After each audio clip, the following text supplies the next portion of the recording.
Ngày mai, ngày mình tin vào ai đó, hay tự đi dù sai đó, đợi chờ ngày mai.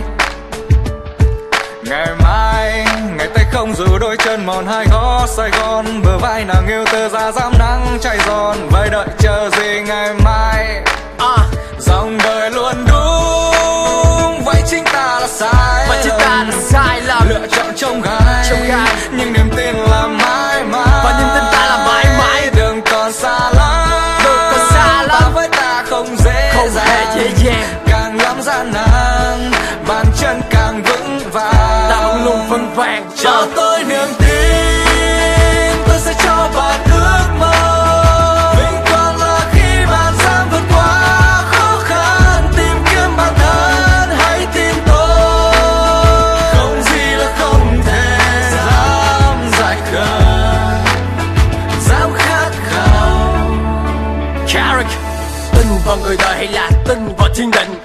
Tin vào khả năng và tao tự tin vào bản lĩnh. Dù miệng người kéo tao xuống nhưng mà tâm tao vẫn bình tĩnh. Vì thế gian chỉ toàn xảo trá, chắc ai đáng tin hơn chính mình. Vì lòng người thì khó đoán, miệng người thì đa đoan. Trước đây bắt mặt mừng nhưng đằng sau lắm thủ đoạn. Tao không tin họ, tao tin vào mình. Dù thắng hay thua tao vẫn không hoang. Mang lời xuôi lời khiến lời ra lời vào, mặc kệ ý tao cứ ngang ngang. Đời là bể khổ, cá tin là bể đầu, nên tao không muốn quyết định người khác khiến tao phải thụt lùi về sau. Đầu đầu cũng biết tốt nhưng thực tế toàn muốn hại nhau 90%. Nếu tin mình đời tương lai thì đéo biết về đâu. Ai nói 10 tao tin 1, chỉ còn lại do tao. Tính đời tao là của tao, số phận phải do tao tự chỉnh. Thừa biết có lúc sẽ phải ngã bởi một trong số lần tao tự định. Nhưng chẳng sao về ít, nhưng tao đã dám tự tin vào chính mình. Niềm tin, tôi sẽ cho bạn ước mơ. Vinh quang là khi bạn dám vượt qua khó khăn, tìm kiếm bản thân, hãy tin tôi.